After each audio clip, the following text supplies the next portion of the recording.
सार्थ पंचदशी प्रकरण 9 ध्यानदीप। गुरु, येथपर्यंत मागील सर्व प्रकरणात ज्ञान म्हणजे काय, ते महावाक्यापासून कसे प्राप्त होते व त्यापासून मुक्तीची सिद्धी कशी होते ह्याच विषयी बरेच प्रतिपादन केले। आता ह्या प्रकरणी मुमुक्षूस बुद्धी मांद्यादी प्रतिबंधामुळे ज्ञान न झाल्यास त्याने ते होण्याविषयी कोणचे साधन करावे हे आम्ही सांगणार। ते साधन खाली लिहिलेल्या गुरु शिष्यांच्या संवादातून लक्षात येईल।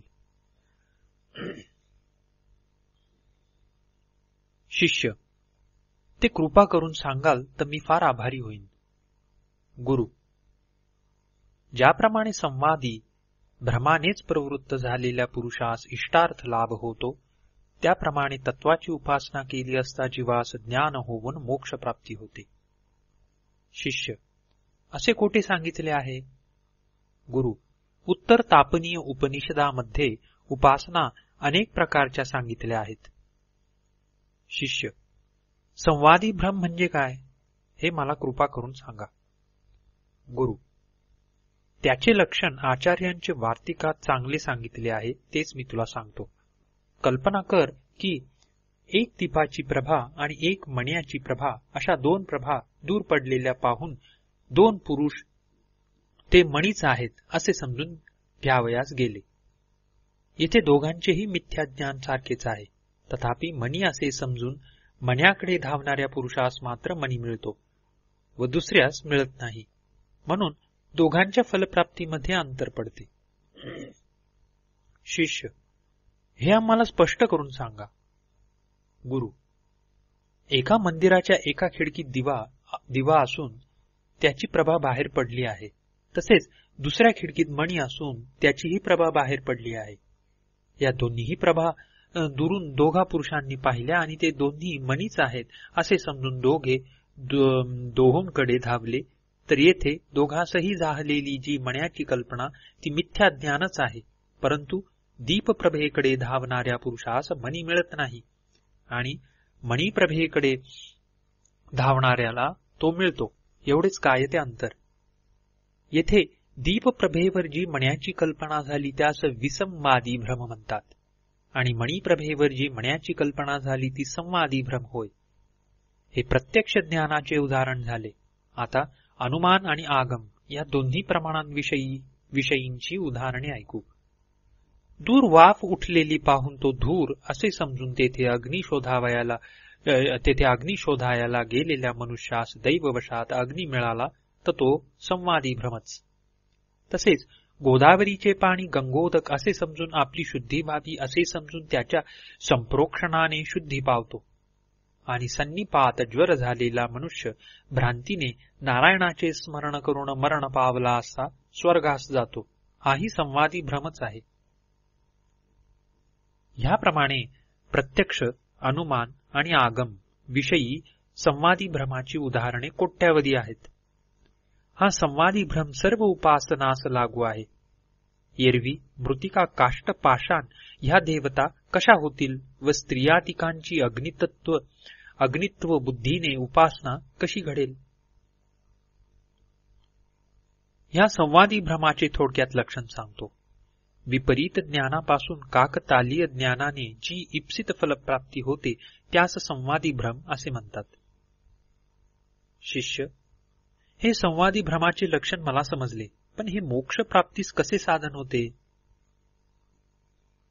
गुरु, हा जो वर संवादी भ्रम सांगितला तो जरी स्वतः भ्रम आहे तरी त्यापासून इष्ट फलसिद्धी होते।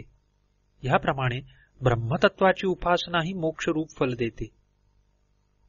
शिष्य, आपण म्हणता की ब्रह्मतत्वाची उपासना करावी, ती काय ब्रह्म जाणून करावी का न जाणून करावी? जाणून जर म्हणाल तर ज्ञान झाल्यावर उपासनेची गरज नाही, न जाणून जर म्हणाल तर उपासना कशी होईल? गुरु, ब्रह्माचे जरी प्रत्यक्ष ज्ञान नाही तरी गुरुमुखापासून ब्रह्म अखंडैक रसात्मक आहे व ते तू आहेस असा उपदेश श्रवण करून उत्पन्न होणाऱ्या परोक्ष ज्ञानाने ब्रह्माहमस्मी अशी उपासना करिता येते। शिष्य, ज्या ब्रह्मतत्वाची उपासना करावयाची तद्विषयक जे परोक्ष ज्ञान त्याचे स्वरूप मला सांगा. गुरु, विष्णू आदी मूर्तींचे प्रतिपादन ज्या शास्त्रात केले आहे त्यापासून उत्पन्न झालेल्या ज्ञानाप्रमाणे ह्या उपासनेतही प्रत्येक व्यक्तीचा जरी उल्लेख नाही तरी केवळ ब्रह्म आहे असे जे सामान्य ज्ञान तेच येथे परोक्ष ज्ञान समजावे. शिष्य, तुम्ही जे विष्णू मूर्तीचा दृष्टांत दिलात ते परोक्ष ज्ञान कसे होते? गुरु, शास्त्रावरून विष्णूच्या मूर्तीचे चतुर्भुजत्वादी रूप प्रत्यक्ष नेत्रास दिसत नाही, तेव्हा ते परोक्ष ज्ञानच म्हटले पाहिजे. शिष्य, तर मग ते विष्णूमूर्तीचे ज्ञान भ्रांती कशावरून नव्हे? कारण ते प्रत्यक्ष झाले नाही. गुरु, केवळ ते परोक्ष आहे एवढ्याच दोषामुळे ते भ्रांती ज्ञान होत नाही. भ्रांती ज्ञानास विषयाची असत्यता पाहिजे. पण येथे तर ज्यावर आम्ही पूर्ण विश्वास ठेवितो अशा शास्त्राने ती मूर्ती प्रत्यक्ष पाहून आम्हास तसे वर्णन दिले तेव्हा ती भ्रांती म्हणता येत नाही. येथेही शास्त्रावरून सच्चिदानंद रूप ब्रह्माचे भान होऊनही प्रत्यक्ष साक्षीचे प्रत्यक्ष ज्ञान नसल्यामुळे ते ब्रह्म प्रत्यक्ष होत नाही. परंतु शास्त्राच्या सांगण्यावरून सच्चिदानंद रूपाचा निश्चय झाल्यामुळे ते परोक्ष ज्ञान तत्वज्ञानच समजले पाहिजे, तो भ्रम नव्हे. शिष्य, सत्यम ज्ञानम अनंतम ब्रह्म इत्यादी वाक्यांपासून झालेले ज्ञान जसे परोक्ष होते तसे महावाक्यापासून अपरोक्षही होते.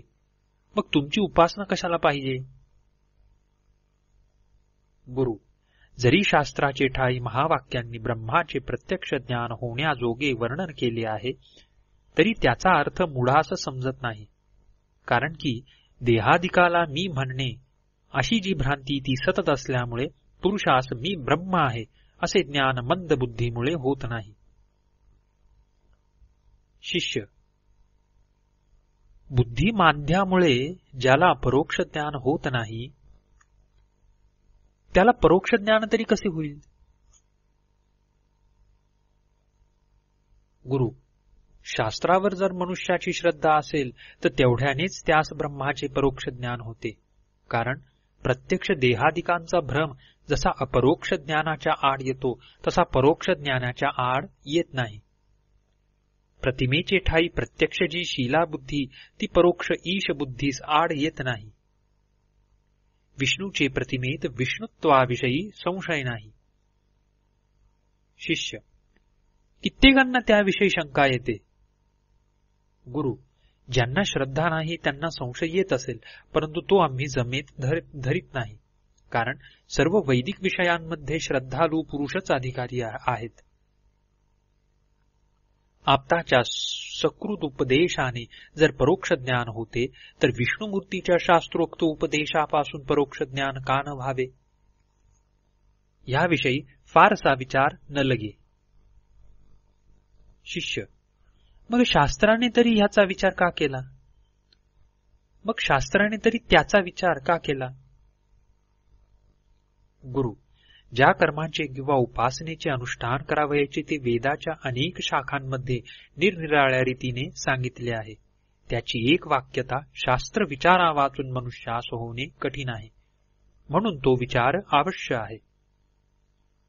ह्याकरिता तसा शास्त्राने विचार केला.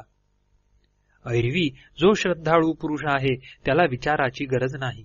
कारण जैमिन्यादिक आचार्यांनी कल्पसूत्राही करून जो उपासनेचा निर्णय केला आहे तेवढा त्यांच्या अनुष्ठानास बस आहे. शिष्य, उपासना करणारास विचारांवाचून तिचा प्रकार समजण्यास मार्ग कोणता? गुरु, उपासनेचे अनुष्ठान वसिष्ठ आदी ऋषी प्रणित ग्रंथांमध्ये चांगले सांगितले आहे. तो प्रकार गुरुमुखापासून ऐकून घेऊन मंदबुद्धीच्या लोकांनी उपासना करावी. शिष्य, तर हल्लीचेही ग्रंथकार उपासनेचा विचार का करीतात? गुरु, ते केवळ आपल्या संतोषाकरिता करीतात. वेदवाक्यांचा निर्णय करावा असे ज्यांच्या मनात आहे त्याने हवी तर त्यांची मीमांसा करावी. पण अनुष्ठान जर म्हणशील तर ते केवळ गुरुच्या उपदेश मात्रानेच होते.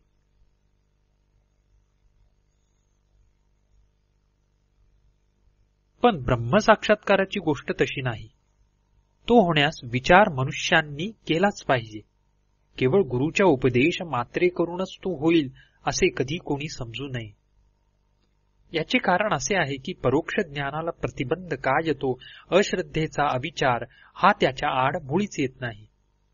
पण अपरोक्ष ज्ञानाला प्रतिबंध करणारा अविचारच आहे. शिष्य: विचार करूनही अपरोक्ष ज्ञान झाले नाही तर कसे करावे? गुरु: तसे ज्ञान होईपर्यंत पुनः पुनः विचारच करावा, दुसरा मार्ग नाही. शिष्य: पुन्हा पुन्हा मरेपर्यंतही विचार करून साक्षात्कार झाला नाही तर कसे करावे? गुरु: काही प्रतिबंध असतात, ते ह्या जन्मी नष्ट न झाले तर पुढील जन्मी त्यांचा नाश होऊन आत्मप्राप्ती होईलच. शिष्य: असे कोठे सांगितले आहे? गुरु: इह वा अमुत्र वा विद्या असे व्यासांचे सूत्र आहे. तसेच शृण्वन्तोऽप्यत्र वहवो यन्न विदुः असे श्रुतीप्रमाणही आहे. शिष्य: असा साक्षात्कार कोणाला झाला? श्रुतीमध्ये वामदेवाची कथा तू ऐकलीच असेल. त्याला पूर्वाभ्यासामुळे गर्भातच असताना साक्षात्कार झाला की जसे आज पाठ केलेले उद्या आठवते. पुष्कळदा एकच श्लोक पाठ करूनही जर त्याच दिवशी तो न आला तरी दुसरे दिवशी तो आपोआप आठवतो. ज्याप्रमाणे खुशी, गर्भ इत्यादिक पक्व होण्यास काळ लागतो त्याप्रमाणे आत्मविचारही हळूहळूच पक्व होतो. शिष्य: पुन्हा पुन्हा विचार करूनही ज्ञान होत नाही असे कोठे सांगितले आहे? गुरु: तत्वज्ञानास अडथळा करणारे 3 प्रकारचे प्रतिबंध आचार्यांनी आपल्या वार्तिकात चांगल्या रीतीने सांगितले आहेत. तेथे ज्ञानाची प्राप्ती कशाने होते अशा शिष्य प्रश्नावर गुरूंनी उत्तर दिले आहे की बाबा रे, ज्ञान होण्यास 3 प्रतिबंध आहेत. एक भावी, दुसरा भूत, तिसरा वर्तमान. मनुष्य वेद पडला तरी मुक्त होत नाही, जशाचा तसा कोरडा राहतो.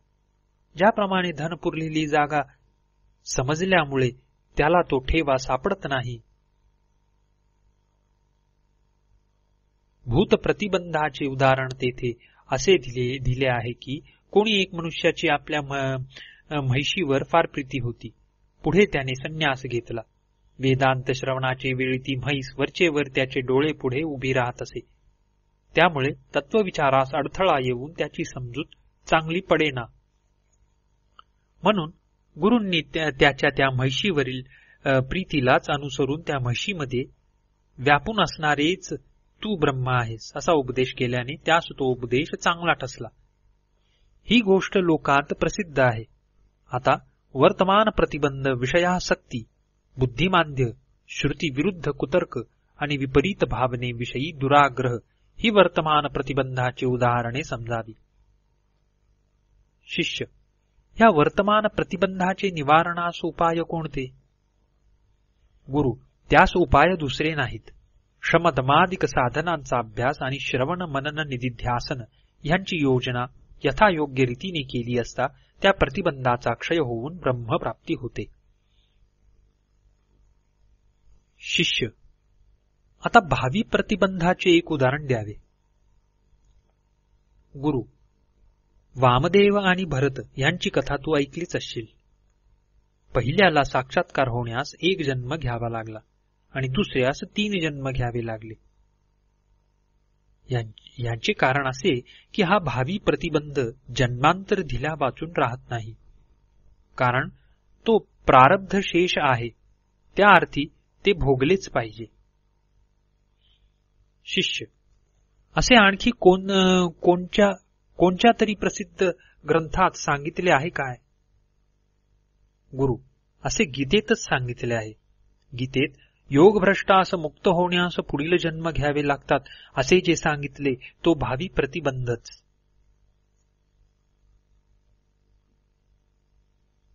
तो भावी प्रतिबंधच समजला पाहिजे. शिष्य, मग ऐकून ह्या जन्मी केलेला विचार निष्फळच म्हणा. गुरु, छी, विचार केलेला कधी फुकट जाईल काय? याचा विचार ह्या गीतेतील श्लोकावरून तुला चांगला समजेल. प्राप्य पुण्यकृताम लोकान ह्या श्लोकापासून ततो याती पराम गतीम ह्या श्लोकापर्यंत तुला त्याचा अभिप्रायच सांगतो म्हणजे झाले. योगभ्रष्ट पुरुष आत्मतत्व विचाराचे बळाने पुण्यलोकास जाऊन तेथे यावद्भोग सुख अनुभवून पुन्हा या लोकी सुचिरभूत व तेजस्वी आईबापांच्या पोटी जन्मास येतो, किंवा ब्रह्मतत्व विचाराने स्वतः विरक्त होऊन योग्यांच्या घरीच जन्म घेतो. हे जन्म फार दुर्लभ आहेत, कारण तेथे पूर्वदेही संबंधी जो बुद्धीस योगाचा संस्कार असतो तो जशाच्या तसाच उठून तो पुढे तसाच प्रयत्न करीत जातो. याचे कारण असे की तो योगभ्रष्ट पूर्वसंस्काराच्या स्वाधीन होऊन शेवटी ब्रह्मप्राप्ती होईपर्यंत तसाच चालतो. आणखी एक दांडगा प्रतिबंध आहे, तो तुला सांगतो. योग करता करता ब्रह्मलोक प्राप्तीची इच्छा झाली म्हणजे तत्वविचार कितीही केला तरी त्यास साक्षात्कार होत नाही. शिष्य, मग त्याला साक्षात्काराची मुळीच आशा नाही की काय? गुरु, त्याला साक्षात्कार मुळीच होत नाही असे नाही, तरी तेवढ्या इच्छेमुळे मोठ्या गोत्यात मात्र पडतो. कारण वेदांत विज्ञान सुनिश्चितार्था ह्या श्रुतीप्रमाणे त्यास ब्रह्मलोक प्राप्ती झाल्यानंतर कल्पांती ब्रह्मदेवाबरोबरच मुक्ती व्हावयाची. परंतु हे जे 3 प्रतिबंध सांगितले ते तत्वविचारास आड येणारे आहेत. पण हा तत्वविचारही कित्येकांना प्रारब्धवशात करिता येत नाही. यास श्रुतीचे प्रमाण आहे. शिष्य, मग अशा पुरुषांस मुक्ती कशी मिळावी? गुरु, म्हणूनच आज तुला ब्रह्माची उपासना सांगत आहे. ज्याची बुद्धी अत्यंत मंद असल्यामुळे किंवा गुरुशास्त्राधिक सामग्री अनुकूल नसल्यामुळे ज्यास तत्वविचार करणे मुश्किल आहे त्याने अहोरात्र ब्रह्माची उपासना करावी. शिष्य, होय, पण निर्गुण ब्रह्माची उपासना कशी करावी? गुरु, जशी सगुणाची करावी तशीच निर्गुणाची करावी. उपासना म्हणजे प्रत्ययाची आवृत्ती, ती जशी सगुणावर चालते तशी निर्गुणाविषयी ही होते. शिष्य, होय, पण वाणी आणि मनाला अगम्य अशा ब्रह्माची उपासना कशी करावी? असे ब्रह्म जाणावे तरी कसे ते सांगा. जाणण्यास? गुरु, जाणण्यास कोणती नड आहे? ते वाणीस व मनास अगोचर आहे असे समजणे हेच त्याला जाणणे. अशा प्रकारचे ब्रह्म आहे असे समजण्यास जसे येते तशीच त्याची उपासनाही करण्यास कोणची नड आहे? शिष्य, ब्रह्म जर उपासनेस विषय होईल तर त्याला सगुणत्व येते, तसे ज्ञानास विषय झाल्यानेही सगुणत्व येईल. गुरु, लक्षणावृत्ती म्हणून जी वाक्यार्थ करण्याची रीत आहे तिला अनुसरून जाणल्यास त्यास सगुणत्व येत नाही.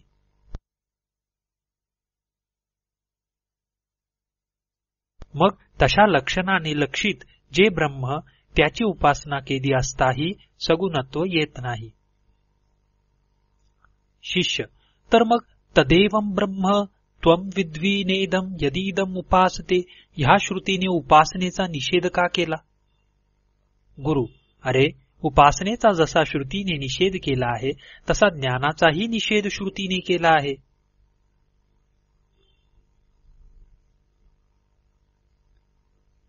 अन्य देव तद्विदी तादथो विदिता ददिधी ही श्रुती तुला माहीतच आहे.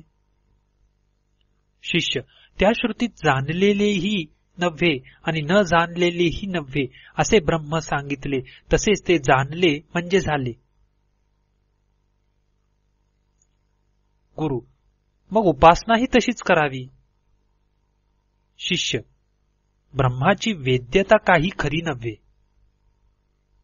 गुरु: मग उपासनाही तशीच, मग ब्रह्माची उपास्यता तरी कुठे आम्ही खरी म्हणतो?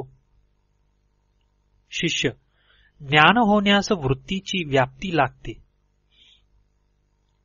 गुरु: उपासनेलाही शब्दबलाने वृत्तीची व्याप्ती लागते. शिष्य: गुरु महाराज, उपासनेविषयी आपला इतका आग्रह का? गुरु: तुझा तरी तिजविषयी इतका द्वेष का? शिष्य: तिजविषयी प्रमाण कोठे दिसत नाही हो. गुरु: हत्तीच्या प्रमाणाला काय तोटा? पुष्कळ श्रुतींची प्रमाणे आहेत. उत्तर तापनीय उपनिषदात, शैब्य प्रश्नोपनिषदात, तसेच काठक मांडुक्य इत्यादी उपनिषदामध्ये निर्गुण उपासना सांगितली आहे. शिष्य: उपासना कशी करावी? गुरु: पंचीकरण ग्रंथात सांगितली आहे. शिष्य: मग हे ज्ञानाला साधन, तर त्यापासून साक्षात काही मुक्ती होत नाही. गुरु: तसे आमचे तरी कुठे म्हणणे आहे. उपासना ही ज्ञानालाच साधन आहे. शिष्य: जगामध्ये ही उपासना कोणीच करीत नाही. गुरु: न करीत ना बापडे. कोणी ती न केल्यामुळे उपासनेला दोष येतो काय? मनुष्याची सद्य फलाकडे नेहमी दृष्टी असते. तू म्हणतोस निर्गुण उपासना करीत नाहीत, पण सगुण उपासना तरी सर्व कुठे करतात. तिचेही फल मिळण्याला पुष्कळ काळ लागतो. म्हणून सद्य फलदायी वशीकरणादिकांचे मंत्र जपणारेही मूढ आहेतच. इतकेच नव्हे, यातही नियम पाळण्याचा श्रम ज्यास वाटतो ते त्याहीपेक्षा सद्य फलदायी जी कृष्यादी कर्मे त्यांचा आश्रय घेतात. म्हणून कोणचेही कृत्य लोक करीत नाहीत एवढ्याच कारणाने ते त्याज्य होते असे नाही. सांसारिक फलाची ज्यास इच्छा आहे ते निर्गुण उपासनेचे अनुष्ठान करीत नाहीत, म्हणून मुमुक्षूंनीही त्याचा त्याग करावा की काय? ही मूर्खाची गोष्ट. असो, तूर्त आम्ही आमच्या विषयाकडे बोलू.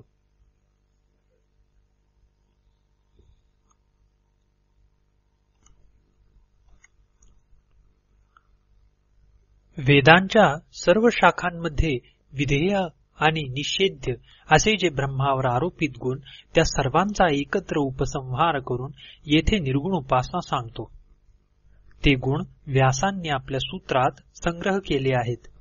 त्यापैकी आनंदाधिक विधेय गुण आनंदादय प्रधानस्य ह्या सूत्रात सांगितले आहेत, आणि त्याचे अस्तुलाधिक निषेध गुण अक्षरधिया त्ववरोध सामान्य ह्या सूत्रात एकत्र केले आहेत. शिष्य: निर्गुण ब्रह्मविद्येचे ठाई गुणांचा उपसंहार कसा केला? गुरु: वर जे आम्ही तुला सांगितले ते काही आमचे पदरचे नव्हे. व्यासांनी जे गुण आपल्या सूत्रात दर्शविले तेच तुला आम्ही येथे सांगितले. तेव्हा वरील प्रश्न आम्हाला करू नको. पाहिजे तर त्यांना जाऊन विचार. शिष्य: आपला अभिप्राय मला समजला. व्यासावर हवाला देण्याचे कारण मला हे दिसते की हिरण्य श्मश्रू इत्यादी गुणविशिष्ट ज्या सूर्यादी मूर्ती त्यांचे वर्णन तेथे नाही, तेव्हा ती निर्गुण उपासनाच असावी. गुरु: असे ऐकून तू समजतोस ना? बरेच झाले. शिष्य: पण ते गुण ब्रह्मतत्वाला दाखवून देणारे आहेत. त्यांचा त्यात काही प्रवेश होत नाही. ते गुण त्यास लागू पडल्या वाचून त्याची उपासना कशी करावी? गुरु: उपासनेला ते गुण लागलेच पाहिजेत असे काही नाही. त्या गुणांनी लक्षित जे ब्रह्म त्याची उपासना खचित करिता येते. शिष्य: तिचा प्रकार कसा तो सांगावा. गुरु: आनंदाधिक विधेय गुण आणि अस्तुलाधिक निषेध्य गुण याही ह्या श्रुतीत आत्मा दर्शविला आहे. तो अखंडैक रस मी आहे असे समजून मुमुक्षु उपासना करीतात. शिष्य: तर मग ज्ञान आणि उपासना ह्यामध्ये भेद कोणता?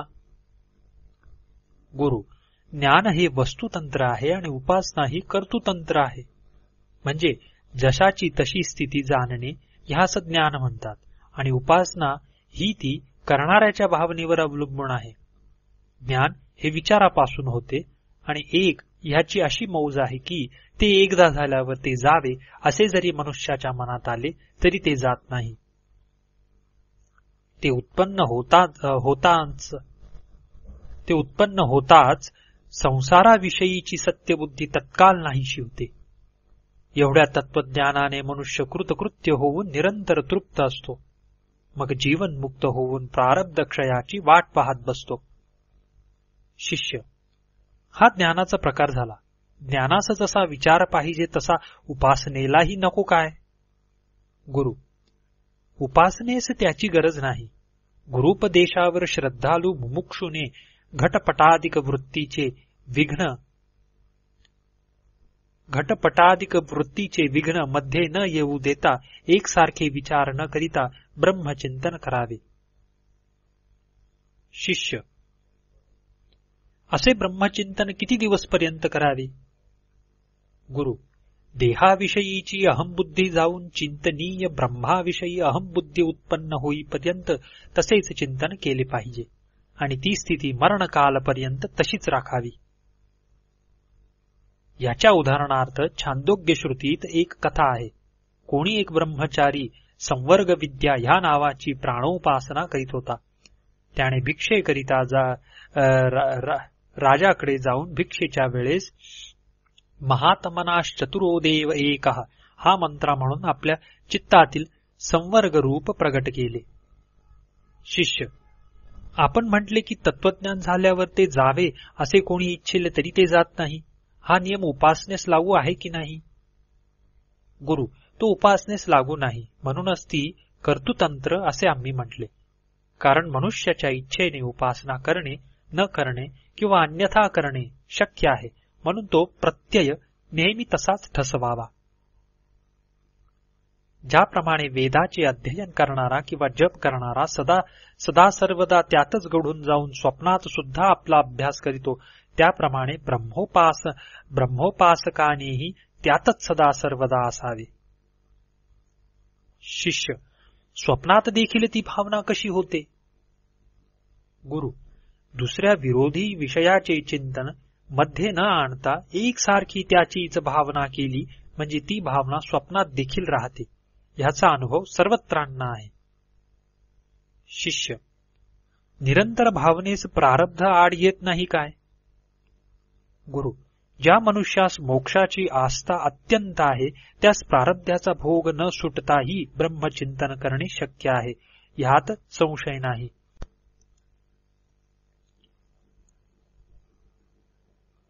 ह्यास दृष्टांत व्यसनी पुरुषाचा.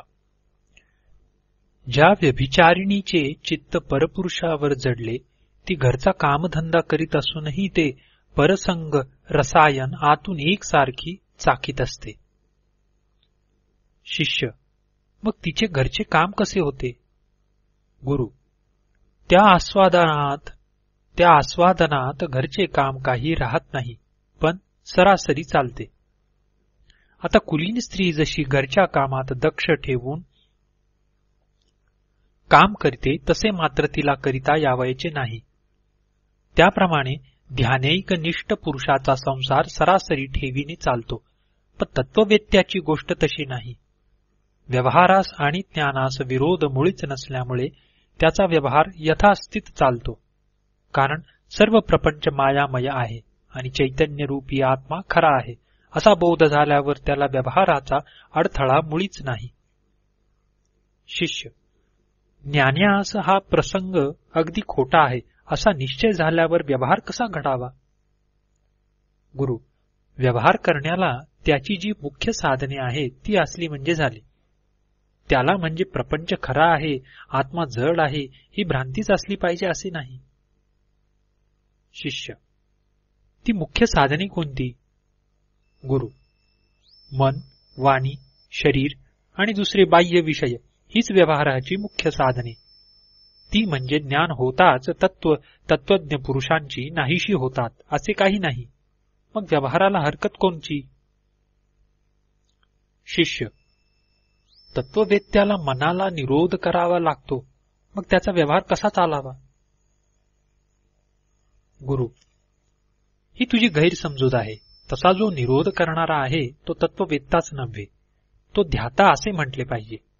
अरे, घट जाणणाराला बुद्धीचे मर्दन केले पाहिजे काय? तसे करणारा आम्हाला तर कोठेच आढळत नाही. एकदा प्रत्यय आल्याने जर घट समजतो, तर एकदा प्रत्यय आल्याने स्वप्रकाश आत्माही तसाच समजला पाहिजे. शिष्य: येथे आत्मा स्वप्रकाश म्हणून जे म्हटले त्याचे प्रयोजन काही दिसत नाही. कारण तो जरी स्वप्रकाश असला तरी त्यास बुद्धीने व्यापल्या वाचून त्याचे ज्ञानच होणे शक्य नाही. आणि बुद्धी तर क्षणोक्षणी नाश पावणारी आहे, म्हणून तिची पुन्हा पुन्हा ब्रह्माचे ठाई स्थापना केलीच पाहिजे, व ती स्थापना निरोधा वाचून होत नाही. गुरु: ही सर्व शंका घटज्ञानालाही लागू आहे. शिष्य: ती घटज्ञानाला कशी लागू होईल? कारण घटज्ञान जरी क्षणिक असले तरी एकदा हा घट असा निश्चय झाल्यावर त्या ज्ञानाचा पाहिजे तेव्हा व्यवहार करता येतो. म्हणून तेथे चित्तस्थैर्याची गरज नाही. गुरु: जशी घटपक्षी त्याची गरज नाही तशी आत्मज्ञान झाल्यावरही चित्तस्थैर्याची गरज नाही. कारण एकदा आत्मा असा आहे असा निश्चय झाल्यावर पाहिजे तेव्हा त्याचे ध्यान करण्याला, मनन करण्याला, वर्णन करण्याला तत्ववेत्याला येते. शिष्य: तत्ववेत्ताही उपासकाप्रमाणे आत्मज्ञानात निमग्न असता त्याला जगाची विस्मृती पडण्याचा संभव आहे.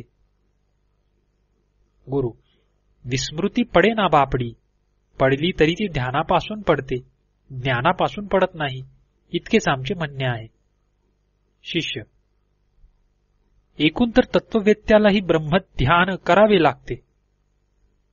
गुरु: त्याने ते केलेच पाहिजे असे काही नाही. ते त्याने पाहिजे असल्यास करावे, कारण मोक्षप्राप्ती ज्ञानापासूनच होते असा वेदाचा डंका वाजत आहे.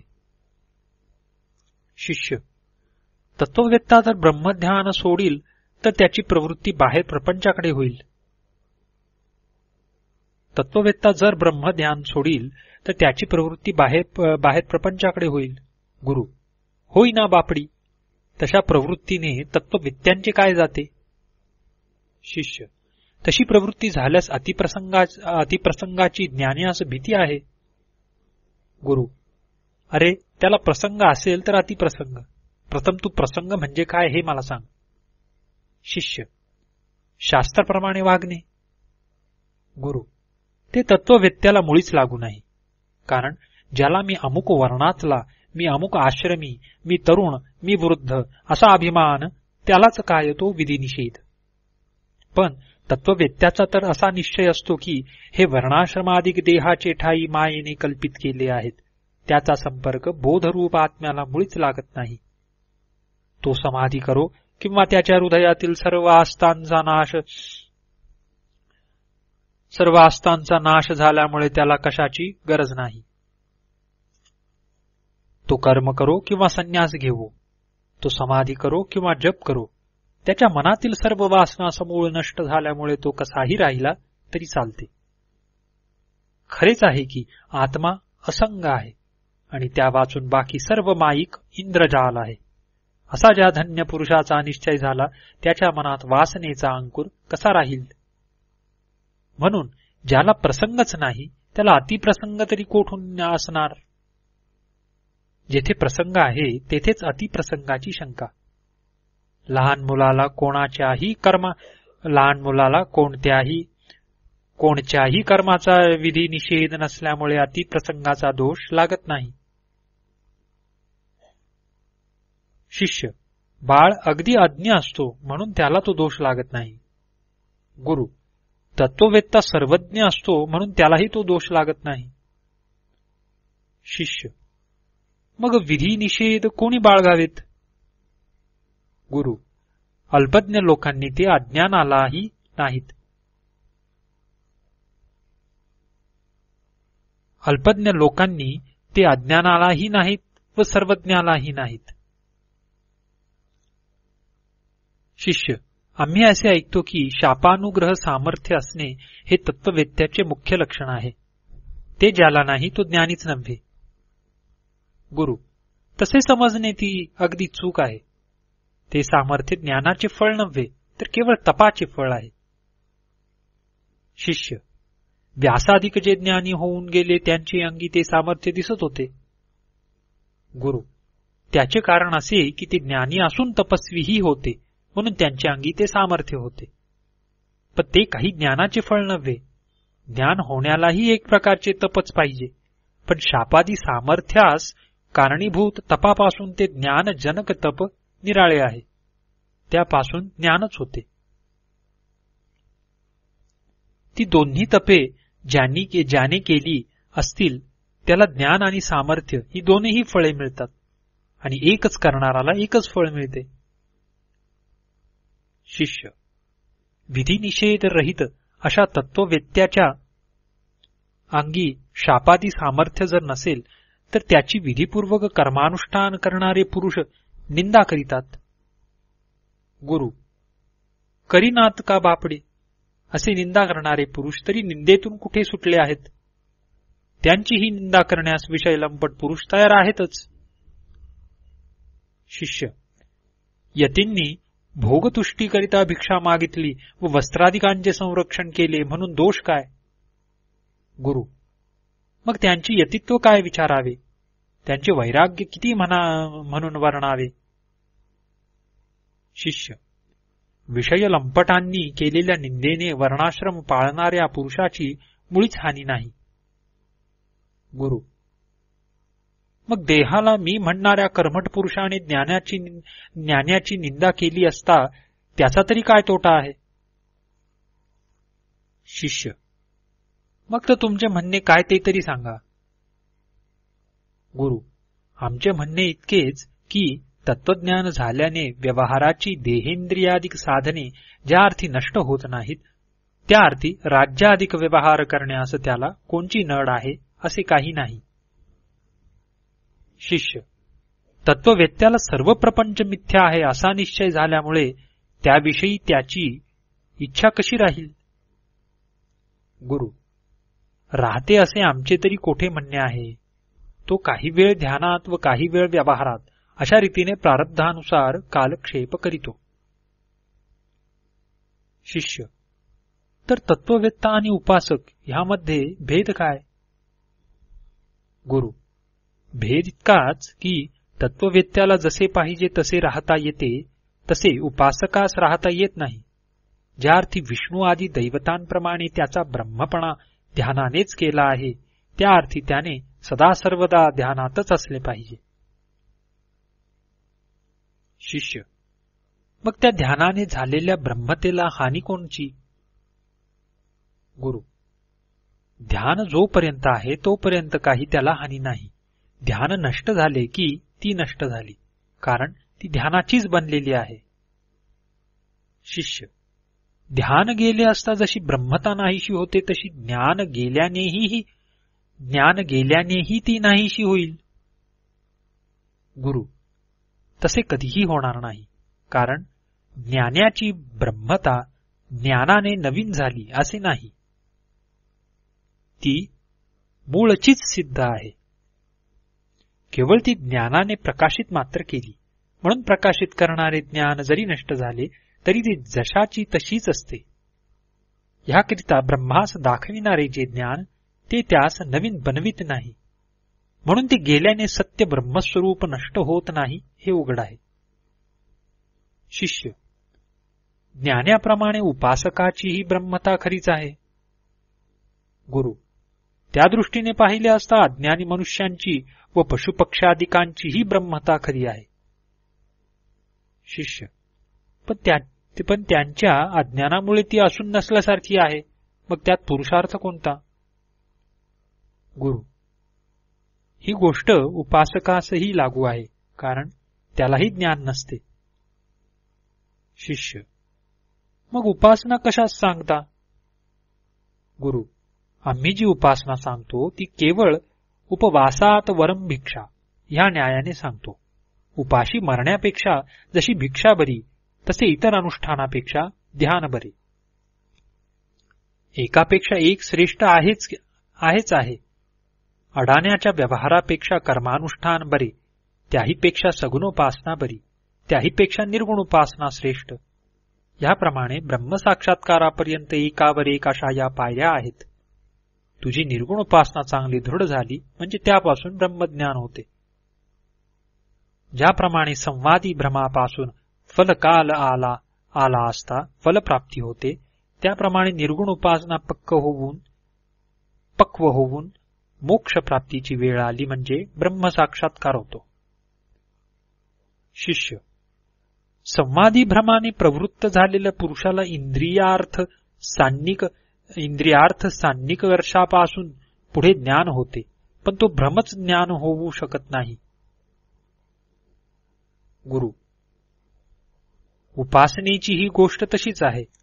ती तरी स्वतः ज्ञान कोठे आहे? महावाक्यापासून होणाऱ्या अपरोक्ष ज्ञानाला ती कारण आहे. शिष्य, निर्गुण उपासना जशी अपरोक्ष ज्ञानाचं कारण आहे, तशी मूर्ती ध्यान मंत्रादीही ज्ञानाचं कारण आहेत. मग उपासनेची एवढी प्रतिष्ठा कशाला? गुरु, होय, तू म्हणतोस ते खरे आहे, पण दोहोंमध्ये भेद इतकाच की निर्गुण उपासना ज्ञानास अगदी जवळची पायरी आहे.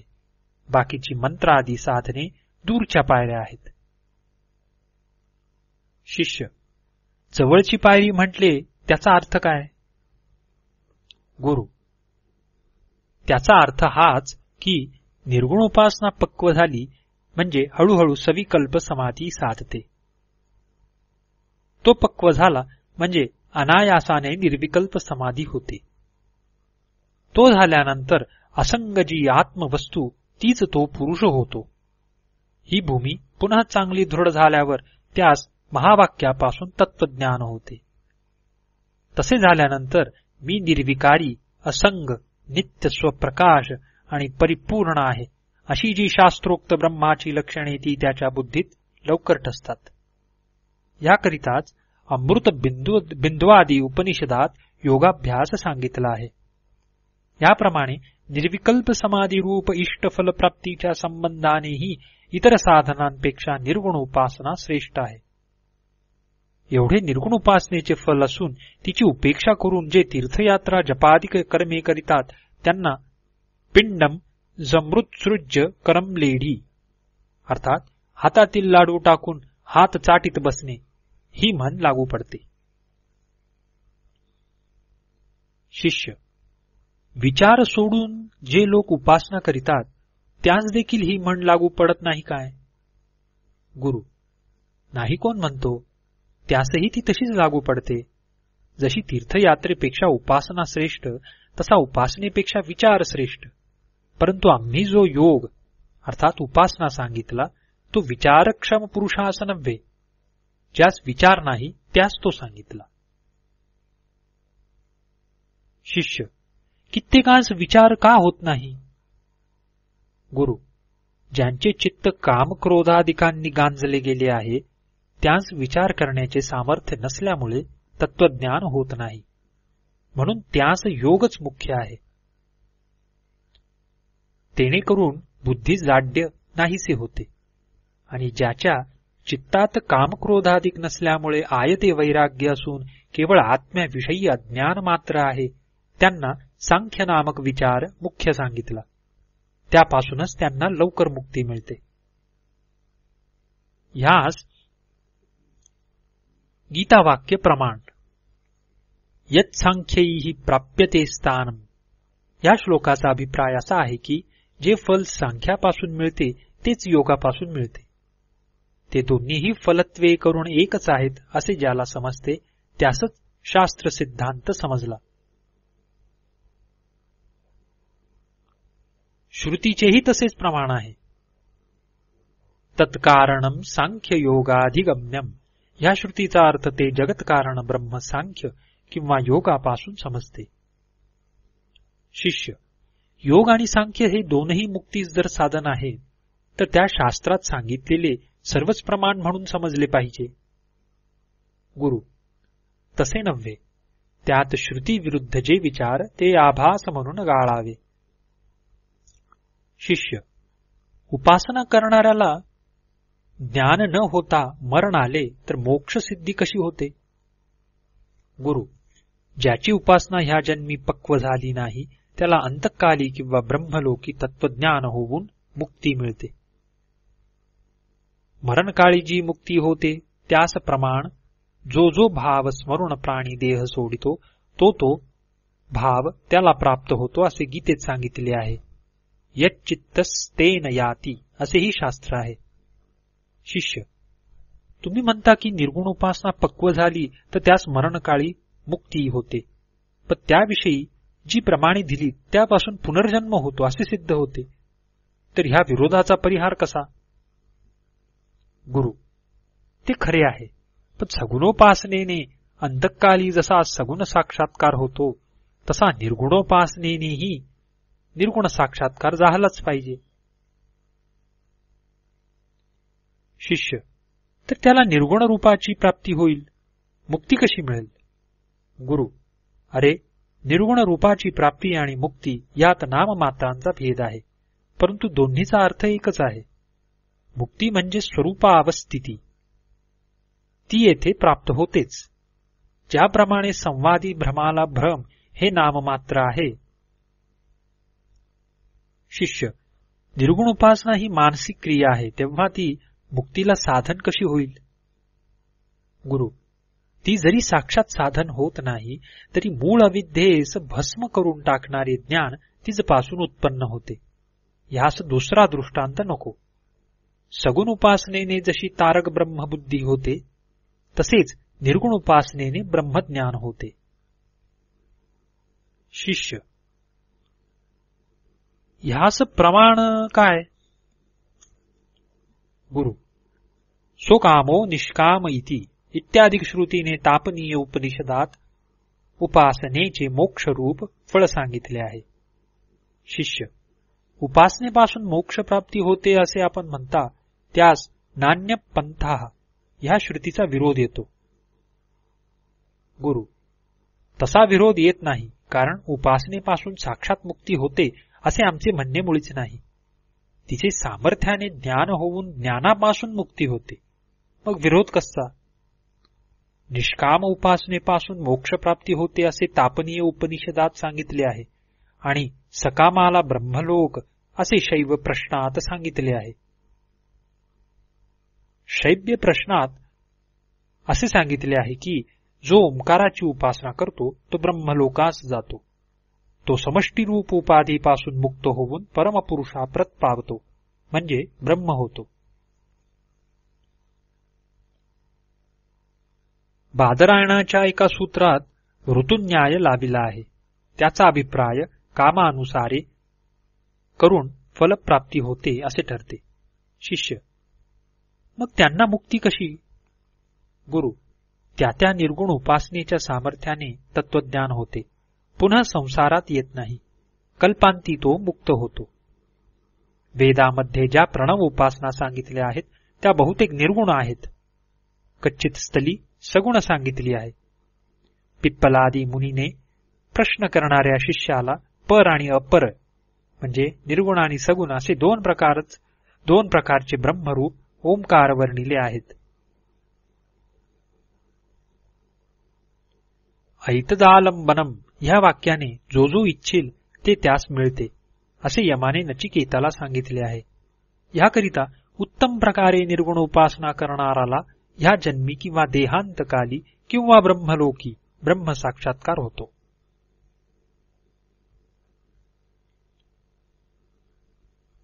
आत्मगीतेतही हाच अभिप्राय सांगितला आहे. तेथे असे म्हटले आहे की विचार करणाऱ्यास ज्यांची बुद्धी समर्थ नाही त्यांनी एकसारखी सतत उपासनाच केली पाहिजे. ज्याला साक्षात्कार होत नाही त्यांनी निशंकपणे माझे ध्यान केले असता काले करून त्याच्या अनुभवाला माझे स्वरूप येऊन त्यास खरोखर मोक्षरूप फळ मिळेल. ज्याप्रमाणे जमिनीत खोल पूर्ण ठेवलेला ठेवा मिळण्याला खणण्या वाचून दुसरा उपाय नाही, त्याप्रमाणे माझ्या स्वरूपाची प्राप्ती व्हावी असे ज्यांच्या मनात असेल त्याने आत्मध्यानच केले पाहिजे, दुसरा उपाय नाही. येथे मी हाच कोणी एक ठेवा आहे. त्याचवर बसविलेला देहरूप धोंडा काढून टाकून बुद्धिरूप कुदळीने मनोभूमी पुन्हा पुन्हा खणली असता आत्मठेवा मनुष्यास मिळेलच मिळेल. दुसरे वाक्याचे ह्याविषयी प्रमाण आहे. ते असे की जरी साक्षात्कार झाला नाही तरी ब्रह्मास्मी हे चिंतन सोडू नये, कारण उपासनेच्या सामर्थ्याने काष्ठपाषाणात नसलेले देवपण देखील येते. मग आयते असलेले ब्रह्मपण मिळेल हे सांगावयास नको. ध्यानापासून देहादिकाविषयीचा अभिमान दिवसेंदिवस क्षीण होतो असे प्रत्यक्ष अनुभवास येत असून जो ध्यानाची उपेक्षा करतो त्याहून दुसरा पशु कोणता सांग बरे. ध्यानापासून ह्या मरणशील देहाविषयीचा अभिमान जाऊन मनुष्य अमर होत जाता याच देही ब्रह्मप्राप्तीचा सोहळा भोगतो. ह्याप्रमाणे हा ध्यानदीप तुला सांगितला. जो मनुष्य चांगले याचे चिंतन करील तो सर्व संशय जाऊन सदोदित ब्रह्मज्ञानात त्याचा काल जाईल.